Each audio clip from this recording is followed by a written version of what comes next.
விஜய் வந்து தனியாக அந்த பையனை கூப்பிட்டுன்னு போயிட்டு இவன் நல்லா மிரட்டி விடுறாரு. இந்த மாதிரிலாம் வேலையெல்லாம் வச்சுக்கினேன்னா அவ்வளோதான் உன்னை உடனே வந்து ரிப்போர்ட் கொடுத்து போலீஸில் வந்து தள்ளிடுவேன், போலீஸ்கிட்ட ஒப்படைச்சிடுவேன். அது மட்டும் கிடையாது, உன்னை வந்து டிசி கொடுக்க வச்சிடுவேன் உன்னோட காலேஜ்லேருந்து, அதுக்கப்புறம் முடிஞ்சது உன் கதையெல்லாம், அந்த மாதிரி பண்ணிடுவேன் அப்படின்னு சொல்லிட்டு மிரட்டுறாரு. அதே மாதிரி எங்கள் வீட்டு பொம்பளைங்களாம் சாதாரணமாக நினைக்காத, எல்லாரும் உன்னை மொத்திடுவாங்க. நான் தான் போனால் போது இங்கே கூட்டிகிட்டு வந்திருக்கேன், நானும் ஒன்று 2 போட்டேன்னா தாங்க மாட்டேன் அப்படின்னு நம்மளாம் பேசிகிட்டு இருக்காரு. அதெல்லாம் கேட்ட அந்த பையன் ரொம்ப பயந்துடுறாரு. அண்ணே எனக்கு எதுவும் தெரியும், என்னை விட்டுங்கண்ணே, நான் ரொம்ப பெரிய தப்பு பண்ணிட்டேன், இப்போ தான் புரியுது என்ன, தயவுசெய்து என்னை விட்டுங்க. அது எப்படி விட முடியும், நீ வீடு தேடி வந்து விரட்டவே உன்னை சும்மா விட முடியுமா, எங்கள் பொண்ணு எந்த தப்புமே செய்யாத போது இந்த மாதிரிலாம் பண்ணுறீங்க, உனக்கு எவ்வளோ தைரியம் இருக்கும், உன்னெல்லாம் சும்மாவே விடக்கூடாதுறான்னு சொல்லிட்டு அடிக்க வராண்ணே. ப்ளீஸ்ண்ணே அடிச்சிடாதீங்கண்ணே, இந்த உடம்பு தாங்காதுண்ணே, நான் ஏதோ வந்து லேடிஸ் ஆச்சு சும்மா சாதாரணமாக மிரட்டி இவங்களெல்லாம் வந்து படி வச்சலான்னு நினச்சேனே, இந்த அளவு இருக்கும் நான் எதிர்பார்க்கலண்ணே, தயவுசெய்து எங்கள் வீட்டிலலாம் யார்கிட்டும் சொல்லிடாதீங்கண்ணே, எங்களை பிடி எடுத்துருவாங்க, இந்த பயம் இருக்குல்ல, இப்போ கூட உன் படிப்பு பாழாயிடக்கூடாதுன்னு சொல்லிட்டு தான் வந்து சொல்லிட்டு இருந்தான் நர்மதா. வேணாம், அந்த பையனை வந்து அங்கே ரிப்போர்ட் பண்ண வேணாம் நான் நினச்சேன்னு சொல்லிட்டு, அவள் ஒரு வேளை ரிப்போர்ட் பண்ணியிருந்தா உன் நிலைமை என்ன இருக்கும் தெரியும்ல, அதுக்கப்புறம் உனக்கு படிப்பு இருக்காது, எதுவும் இருக்காது, உங்கள் வீட்லேயும் சொன்னால் உன்னை வேறு மாதிரி ட்ரீட் பண்ணியிருப்பாங்க, இதெல்லாம் நடக்கணும்னு நினச்சேன் நீ அப்படின்னு. அண்ணே எனக்கு புரியுதுண்ணே, முதல்ல ஃபோனை கொடுறா, வேறு என்னென்ன ஃபோட்டோ நர்மதா பற்றி எடுத்து வச்சுருக்காண்ணே, இதெல்லாம் ஏஐ தானே, நான் உண்மையை ஒத்துக்கிறேனே, சரி இதெல்லாம் ஏஐ, ஆக மொத்தம் நர்மதா ஃபோட்டோ எடுத்து தானே இதில் ஏஐ மாற்றிருப்பேன், அப்போது உன் ஃபோனில் நர்மதாவோட ஃபோட்டோ இருக்கும் தானே, ஆமாண்ணே, அப்போ அந்த ஃபோட்டோஸ் வேறு ஏதாவது இருக்கா அப்படின்னு. இல்லை அந்த ஃபோனில் இருக்க ஃபோட்டோ மட்டும்தான்.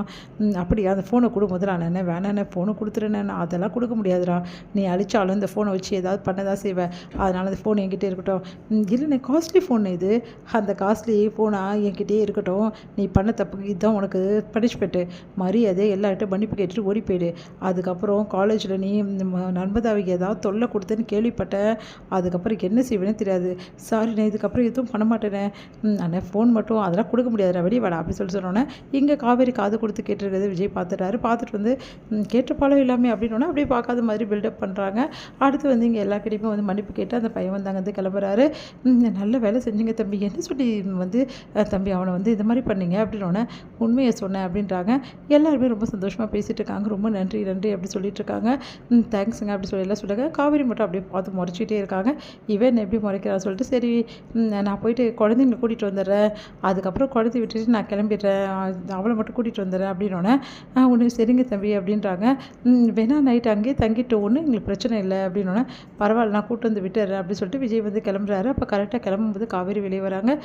ஒரு நிமிஷம் விஜய் சார் அப்படின்னோடனே, என்ன விஷயம் சொல்லுங்கள் மிஸ் அப்படின்னா, தேங்க்ஸ் சார் அப்படின்றாங்க. எதுக்கு, இல்லை நர்மதா பிரச்சனை இவ்வளோ சீக்கிரமாக தீர்த்துட்டிங்களே, அந்த பையன்கிட்ட என்ன அடிக்க வேணாம்னு சொல்லிட்டு நீங்கள் மட்டும் அடிக்கிற மாதிரி எல்லாமே பண்ணால் ஓகேவா, அப்படி மிரட்டி அடிக்க வந்தீங்க அவனை, நீங்கள் பண்ணால் கரெக்டாக அப்படின்னோடனே, இங்கே பாருங்கள் மிஸ், நீங்கள் வந்து அடிச்சிங்கன்னா அது வேறு மாதிரி ஆயிருக்கும், எல்லோரும் சேர்ந்து அடித்த மாதிரி வீடு தேடி வந்த பையனை வேறு மாதிரி ஆயிருக்கும், அதான் கூப்பிட்டு மிரட்டி அடிக்கிற மாதிரி வந்து பண்ணி அமுச்சு விட்டேன்.